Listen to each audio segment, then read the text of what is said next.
everyone. Welcome to the PrepZone Podcast. It's my pleasure to have here with me today the rugby head coach.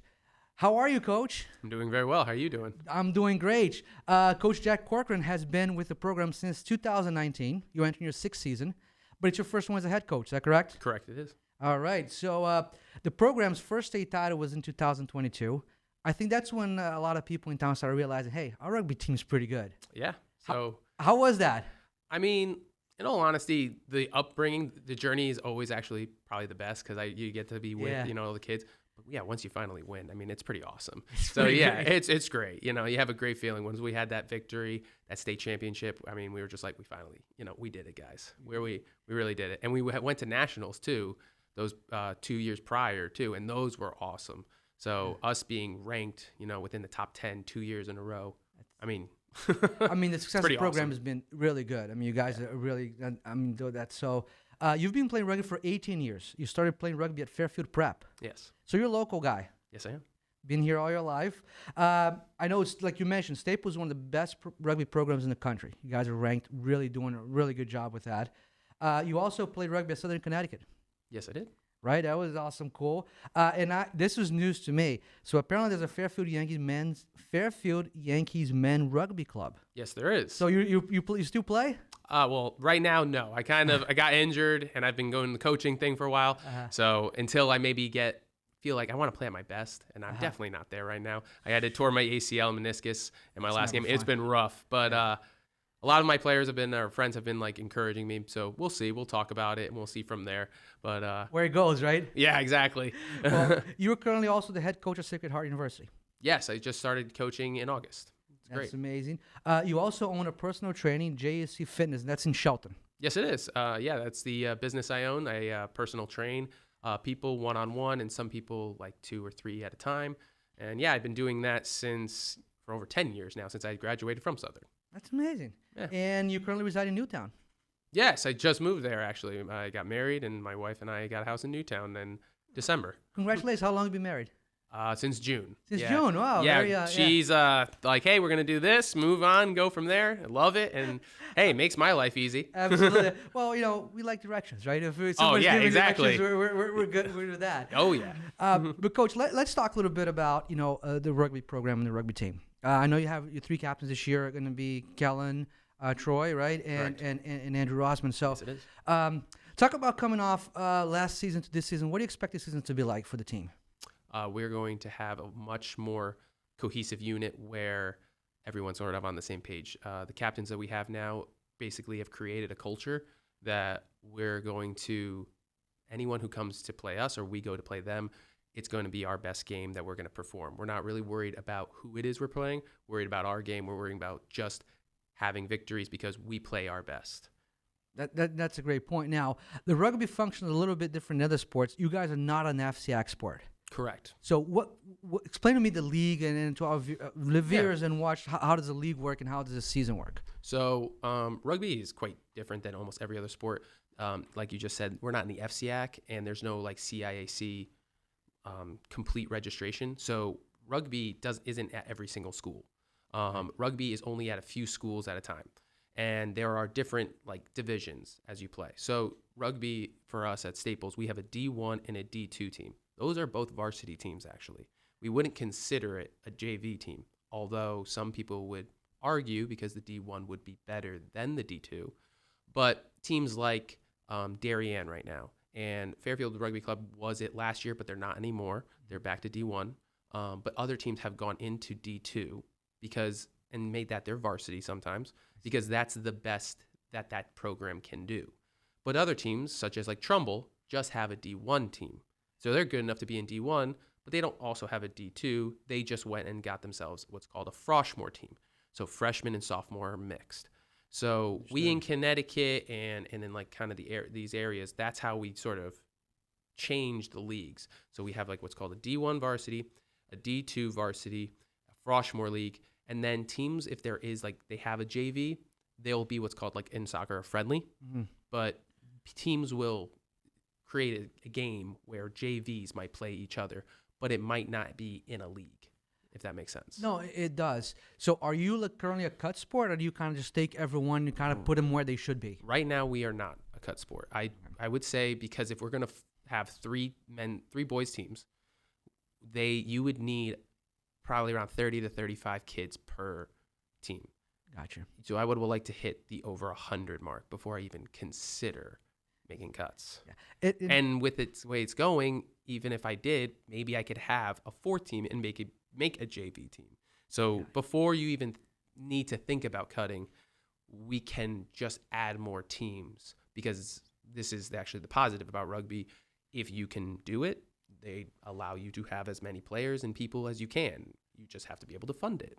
Yeah, and it's incredible, right? I mean, I always like to ask the questions, because a lot of times, people who are listening, watching, it's like, oh, I'd love to try this, but I don't know if I'm good enough to make it. But you can learn the sport, right? I mean, rugby has been growing in the U.S., I feel like, more and more. And, especially, I think the 7v7s, when they had that, kind of brought the popularity. It was a little faster game, too, as well. But, as big as football is, what are the main differences between rugby and football? Let's start like that. Someone who doesn't, hasn't been following rugby all their lives. Yeah, it makes sense. Most people usually compare rugby and football because of the tackling. Right. So the similarity is really the tackling. The difference really right there is there's no pads in rugby, or very little pads, compared to football. You have to wear. It looks like you got nothing. I'm sorry. It looks like you got nothing. It looks like it. Our team will be wearing scrum caps and pads because I like to keep them protected as best I can. But some teams and players don't. Right? Exactly. They don't wear them. So it's an option. Yeah. Sometimes. Yeah. Really? Yeah, they do. They make it an option. Yeah. It's kind of another unique thing about rugby. That's and again, like, I'll say this, like, I could be misspeaking sometimes for some people, especially, like, say our league. There might have been something I might be slightly off about, but from what I understand, I'm pretty sure I'm pretty accurate and pretty close. So, hey, someone, you can correct me if I'm wrong, but I've gone and followed a certain path, and this is where I feel like this is at. So I'd say another difference with football is, like, how you stop a lot. Right. There's like a play and you stop. There's no really stopping unless someone has stopped the progress of the ball, or they've gone out of bounds. Something has stopped play. That's really the only time play stops in rugby. So it's kind of a continuous play. It's very fast, continuous. It's fast action. It's a lot more moving. No forward passes. No backward passes. Only backward passes. You can kick forward, but yeah. It's like, to me, it's as the more I learn about the sport, it seems like it's so intricate, because it's hard to understand. And I've heard this argument before. Correct if I'm wrong. It's like they always say, if you take the helmets out of football, it'd be like rugby. You wouldn't have many head injuries. Not so much, because one of the things about football, and I think they're actually trying to change a lot of it just to be careful, but you could possibly get away with it because you have like a face guard and a helmet. Was when I was playing football, you taught you just got to get in front of the guy, use as much force as you can. And, like, if you did get, like, you put your face in front of someone's foot, you had the face guard to protect you. Right. In rugby, if you do that, you're going to get your teeth knocked out. Yeah. So, in all honesty, you have to, like, teach them. You're like, okay, hey, if you have, like, a guy 3 times your size coming at you, you're going to need to tackle this person differently than if you are running, like, someone else was your same size. If you are running from behind and you're catching up to somebody, so you don't get a cleat to the rib, or, so that you don't get a knee to the face, how should you tackle? So a lot of our tackling has to be done at a very careful and strategic level. So today is basically day 1 of practice, which is ironic enough. So right after this, I'm going to go day 1 of practice. And that is pretty much the first stuff we're going to go over. So we want to go over right away, hey, this is a physical game.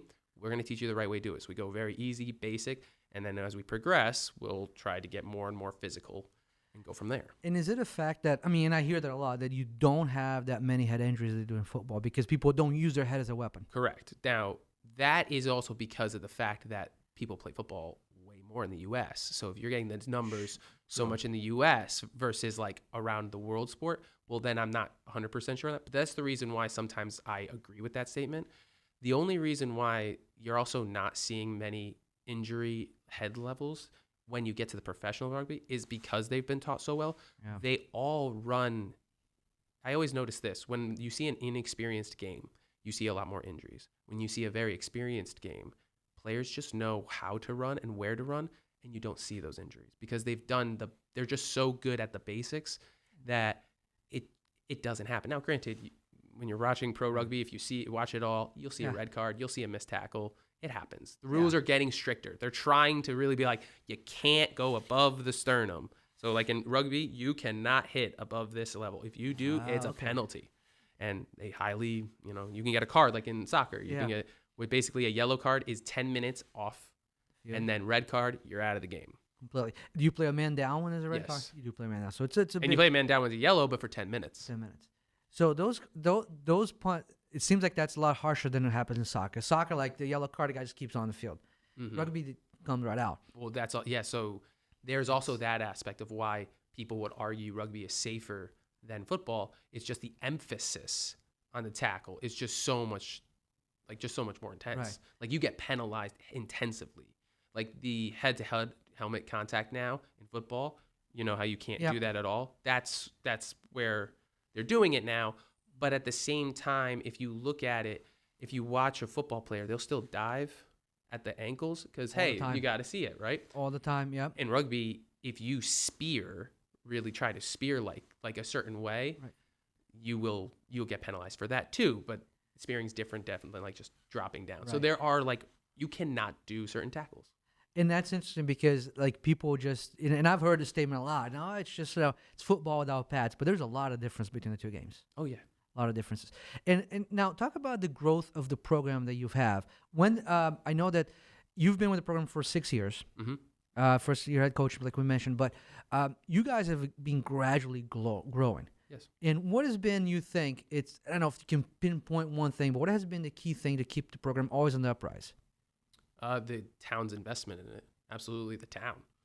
Westport cares about rugby. They have for a while. So ever since I've been here, they just have cared. So whether that was certain coaches coming in like Dave Lime or because of the personnel and just because of the success, but the town has held it mostly together. Like the people care about it. So when I come in, maybe we did a good job coaching, but I also think that people trust in us. And it's because they have to have that part where they jump and have faith, and they do. I agree. And they're about hey, we see that you have value. Take care of our kids for us, but at the same time, we can trust you, and we think you'll bring us here. And that's all I've been hearing ever since I've gotten the head coaching job is just support. And I know we're gonna have a successful season because there are so many people behind us supporting our program, and we're ready to go already, and it's day one. Yeah, and I think you touched on the point right there. The town support, right? When you have a town that cares and wants to put not only money but also, I think support money is a big part of it, but also about showing up to games. I've heard stories, and even before we started doing this, I think you guys had a team from South Africa last year come. Yeah. Talk the story about that because I've heard so many stories. Talk to me how that was from your perspective. How fun was that? It was awesome. To have that experience, that's basically what rugby is all about. So rugby is one of those sports where you and as a community, you come together with other communities or other people who share the same sport, and you make a day out of it. So after every game, we usually have a meal with every team. The home team will feed the away team. That's just how culture goes. And it goes beyond that sometimes. So if you go into the college or the men's realm, they'll have their own restaurant that you could come to maybe. And you're just here, have the night with us if you would like to. And that's the option, the offer, their hospitality. We just went to war together. Okay, now let's make up and let's just, I know I punched you in the face or I did something to you. I'm sorry. Let's get over and break bread. But these South Africans coming, I think it was St. Andrews, we had a person who was on the team who had a family member that played on the team. They were from South Africa. So I think it was their nephew played on the team, and they made this idea. They were like, well, we would like to go to the U.S. and tour and play other teams. And they were like, all right, well, let's help you set it up. So they toured and played other teams going around the East Coast. And it was awesome. That team is phenomenal. Yeah, they are. Ooh. I know. And I think the comment I think it was from Rosman. He said, they weren't even the best, but they seemed like the best when we played them. Yeah, right? I was just, there was when we were in the last 5 minutes of the game, I just kind of looked up and I just was like, yeah, this is the best. This is a really good team. And they're like exactly what you just said. They're like, no, this is like our second side. You're like, why would you say that to us? Just lie to us. In our minds, you're just greatest team. And then, exactly. I mean, but it's so fun you said that. I mean, it stuck to my head like how, it's a cultural thing. Like you guys, feed each other in like have a meal after the game, because there's something about breaking bread with someone, right? That kind of connects you regardless of what just happened. And that's really cool. I mean, it's rugby. I try to make it when I coach people is I try to like tell the parents also, I'm like, the part of where I find it to be successful is at least at the individual level, you will be a better version of yourself every day. That's how you're trying to look at it.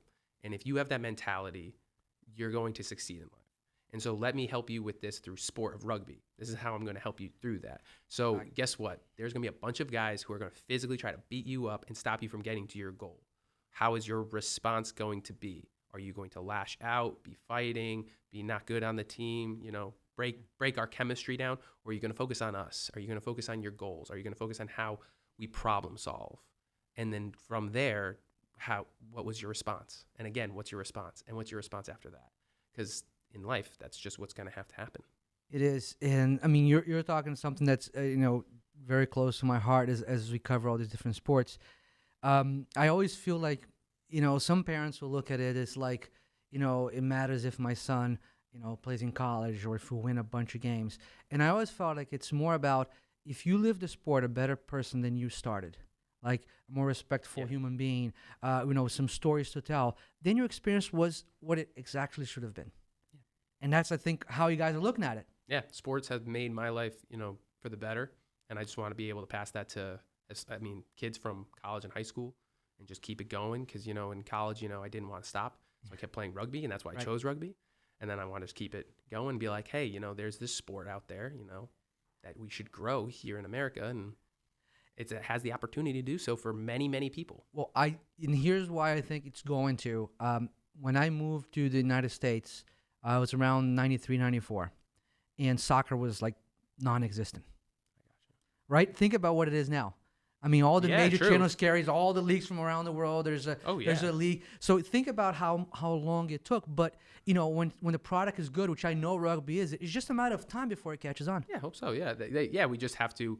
We have to all work together though, and that's the one thing I hope a lot of the people in rugby who are in it and are part of the successful like MLR and USA Rugby, like I hope we all find a way to work together so that we're connected through the high school, collegiate, and professional level, and we make this a sport that basically everyone wants to kind of be part of. 100%. And now you mentioned, how you played in college. I know you coach Sacred Heart. So, how does it help you, or does it, from the coaching from the high school level to the college level, and how do you see things and how do they work together for you?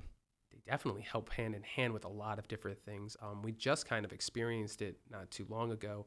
We hosted the showcase, like you mentioned, at Westport, and that's where a bunch of high schoolers get watched by college coaches. So not only was I helping to run it, I participated in it. So you get both experiences right there. Yeah. So it is quite helpful. It is a lot of work, but I mean, the whole point is like I love what I do. I'm very blessed to be able to do this. But basically, to answer your question, it's very different. The way I coach the high schoolers, first of all, this team that I have on the high school team right now is like, they're like unlike most other kids I've ever met. They're so focused and driven. Where the college kids in the Sacred Heart, we're building up that team. So it's where they have it more, I guess, more of an advantage than Staples is they're older and they're comfortable in where they are. And we don't have as many players, so there's not everyone's fighting for their position. So it's more of how do I improve them at an individual level and how do they improve themselves at a team level versus here, these guys have a little more of an expectation. Yes. There is more riding on their future. There's a more intensity to it, but it also has a lot more promise right at the moment here at Staples where we're very close to something very special. Where at Sacred Heart, it's going to take me a few more years to get there, and that's only because of where it was when I started. So that's where I see the difference at, and how they work is you basically can say, I mean, I don't do it because I try not to be biased right now, but like I do just mention something. I'm like, oh yeah, hey, by the way, I'm going to Sacred Heart to coach, let me know if you're interested. And then Right. that's because That's I don't all- want to yeah. push them too much. As much as like people would think like, oh, I thought you would be just like totally trying to recruit. I'm like, they have to worry about Staples first. Yeah, They have to worry about there's a themselves process first. they got to go Yeah, through. right. Yeah. And I would love to be selfish and do that, but I think that's a little bit. I try to keep Staples with Staples and Sacred Heart with Sacred Heart. I'll tell, of course, hey, I'm coaching a game. Come watch if you want. Yeah. But I try to, really separate, especially right now. They're very totally different levels. Yeah, but I think it's great. Like, if you're a high school kid going to Staples program, they're getting a look at exactly what a college coach does. Because I'm Yes. sure you are what you are. You're going to coach maybe, like you said, different, but it's still going to be the intensity, the level of a college coach. And that's special. Yeah. Not a lot of programs are going to have that. So I didn't that's really pretty think of cool. that. That's a good point. Yeah, right. I mean, That's a good point. It is a good point because you get a first look into what a college coach is like. So, and I think that's really cool, and I think we're fortunate for that. Now, let me ask you a question about as we talk about the growth of rugby. So, for our young viewers, listeners that are thinking about it, what is the pathway in town or around town that they can get involved in the sport early? PAL. PAL has a league. So it's called PAL. Sorry. Okay. We have a youth program called PAL, and we want basically as many kids who want to play to go there. If you start rugby at a young age, your likely of success is just dramatic. Every time I always say it's always 2 years. People who play rugby for 2 years, you first of all see a big growth after the first year. But after that second year, they just know how to naturally navigate themselves around the field. Mm-hmm. One of the big things we always say is you can't just worry about when you have the ball. What do you do when you don't have the ball? And that's when you hopefully see by year 3, what are they doing? And if they've done that in their youth, when they get to high school, you're just like, okay, man, awesome. Let's now focus on the cool things to work on. Yeah. Here's what a step pass is, or here's what this is, or a loop. Let's do this right. Let's run this play. And you get more of that. Versus when they come in high school, granted, you have to start in the beginning, and that's fine. You're going to have to do that with everybody. Right. But it will get you farther. It will make you part of a better team. You will be better. You'll play more, right? So it's like anything else. You're going to need hours and hours of experience. Right. So I would say kids should watch Staples Rugby, go to games, get involved in PAL. It's a great program. It's the Westport Youth Rugby program for here in the area. And then also watch it on TV. Right now we have Six Nations on, and you get Peacock. Yeah. Go to sports, bang, you watch it. It's great stuff. Yeah. And there's little to no commercials. Right. It's great. I remember I watched it. I think there was a tournament before the Six Nations. There was something going on that I remember. I actually taped the video to go back and watch it because I do have some friends in the UK and they talk about rugby's life over there. Right. I mean, it's like it's really interesting. So I'm loving it. And if we sit here back in the summer, what do you consider a successful season for Staples this year? Okay. As personally for me, I believe the team has the shot to win states. I really do. I think they've got the shot to win it this year. We have three very hard teams in our league that we're very looking forward to playing. And they are?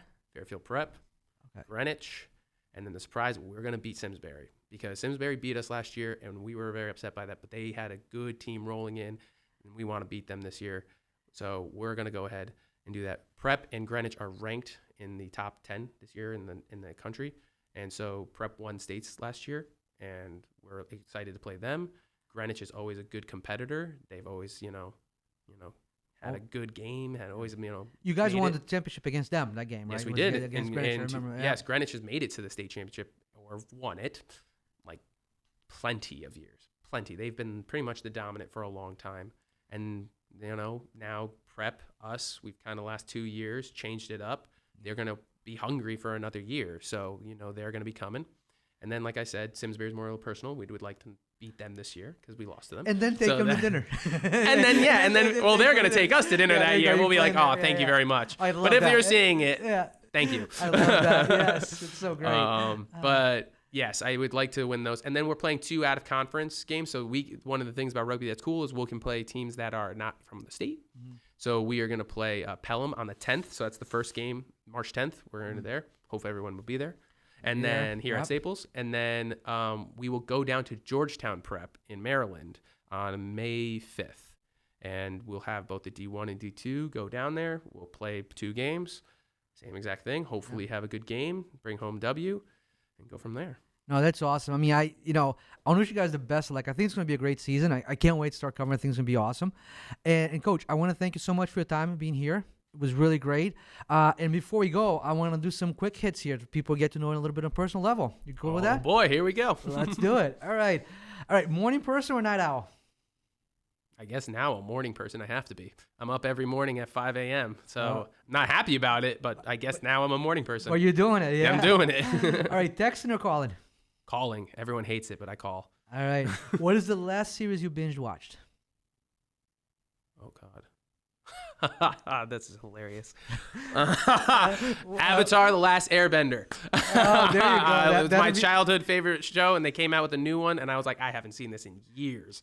So that just happened not too long ago. It's so funny that you just asked that. See, there you go. You never know. What's your favorite type of music or artist? Ooh, that is one of the hardest questions.